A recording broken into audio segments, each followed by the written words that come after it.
Broadcasting live from the Newsmax studio in New York City, here is Steve Malzberg.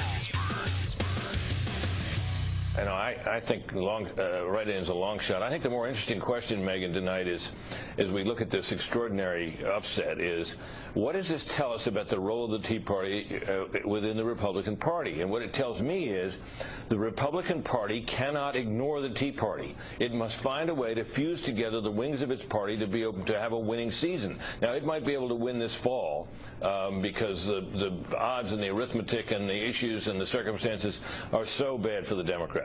But going farther out, the Republican Party's got to find a way to make peace with itself and make peace with both its wings, and the Tea Party remains a tremendous source of energy, as it proved tonight in electing this long-shot candidate. All right, folks, welcome back. It was quite a night, that's for sure, and we've been talking about it a lot. And joining the conversation right now is Kyle Kondik, managing editor of Larry Sabato's Crystal Ball at the University of Virginia Center for Politics. And hello, Kyle.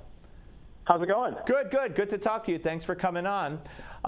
First of all, what do you think the reason was, the main reason? Was it immigration?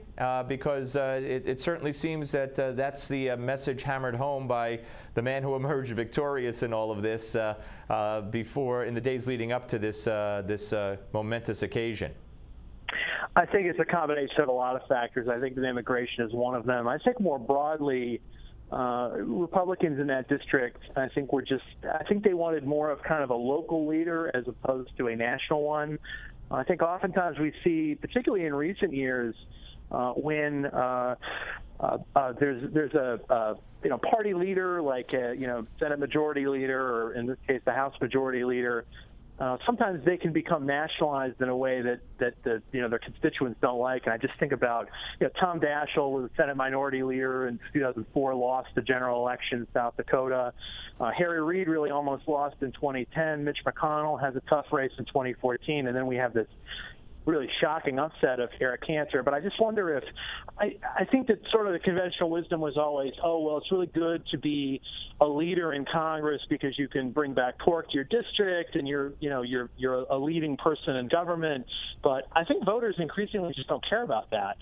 And they want somebody who maybe is like less of a establishment figure, and certainly Dave Brat is that compared to Eric Cantor. Well, yeah, establishment figure, absolutely. But I got a feeling that if the establishment was, if the party was being run by the Tea Party, and Cantor was part of that, and Cantor wasn't so politically establishment-oriented, then it would be a different story. Because I can't imagine a district not wanting the Speaker of the House as their congressman. Yeah, I mean, and the other thing, too, but I would say maybe the flip side of that is that if Eric Cantor were not House Majority Leader, if he were just a, maybe backbench member of Congress, he probably wouldn't have lost. And I think that sort of the fact that, everybody in the district, knows who he is, and there was just kind of this negative reaction for all sorts of reasons to him in this district, I think sort of explains it. So I do think that his level of power and his level of prominence may have, contributed to his loss. And again, how much, or do you think immigration though was the main factor? In other words, if he were, I think if you were to pick an issue, immigration probably would be it. But I think more generally, I just think that he was seen as maybe too much of a creature of the leadership. I mean, being part of it, I think there were some people who reacted negatively to ending the shutdown and raising the debt ceiling and that sort of thing. And I mean, the problem for being leadership is that you got to govern, and sometimes you have to do things governing that maybe the more ideological parts of your party don't really like. But that's just sort of the price you pay for it. And again, you put all that stuff together, and it sort of adds up to maybe what we saw last night. So you heard Brit Hume last night speaking there on Fox. What does this say? I mean, going forward, to the Tea Party, to the establishment, and is this a precursor of things we could look for elsewhere? I think it's important to put this in perspective, and there have been 229 incumbent members of the House, Democrats and Republicans, who have run for renomination, and only two of them have lost. Eric Cantor and Ralph Hall, House Representative Republican in Texas. And so I wouldn't necessarily expect a flood of House incumbents to start losing primaries.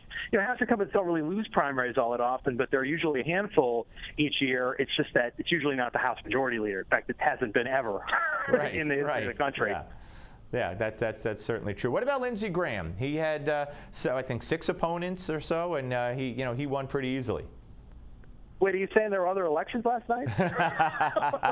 Yeah, I think a couple. Yeah, that's the flip side of the coin. Is that everyone thought that Lindsey Graham would be vulnerable, and it turns out that he doesn't have particularly credible opponents, and then he ended up winning what I think he got somewhere in the mid to high 50s in his race. And so it's hard to say that.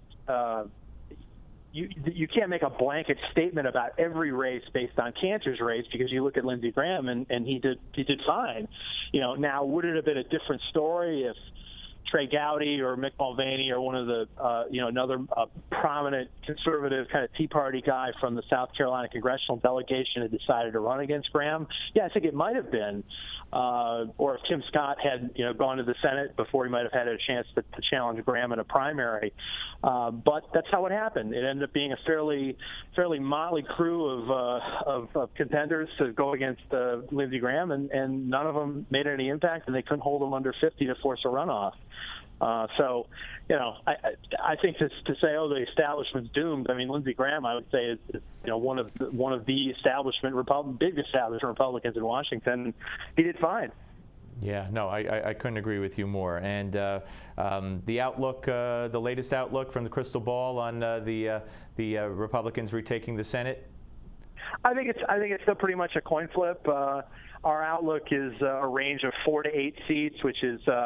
I think that the Republicans are talking about how they have like 15 Democratic targets or something like that. I think a lot of those are probably unlikely. I'd say Virginia's one of them. They've been mentioning New Mexico and Minnesota. I mean, those are probably not going to happen unless there's some sort of huge Titanic wave. But, the Senate, I think, is going to be decided in red states like Arkansas and Louisiana and North Carolina, Montana. Right. Alaska, and so even if things improve for the Democrats, the sort of fundamental problem is still there, that this is just a very difficult map for them. Kyle, I appreciate your time, sir. Good to talk to you. Hey, thanks for having me. My pleasure. Thank you. Kyle Kondik, ladies and gentlemen, Director of Communications at the University of Virginia Center for Politics and contributor to Larry Sabato's Crystal Ball. One of the Bibles for politics. All right, very, very interesting. We're coming back. Don't go away. Steve Malzberg Show on Newsmax Television.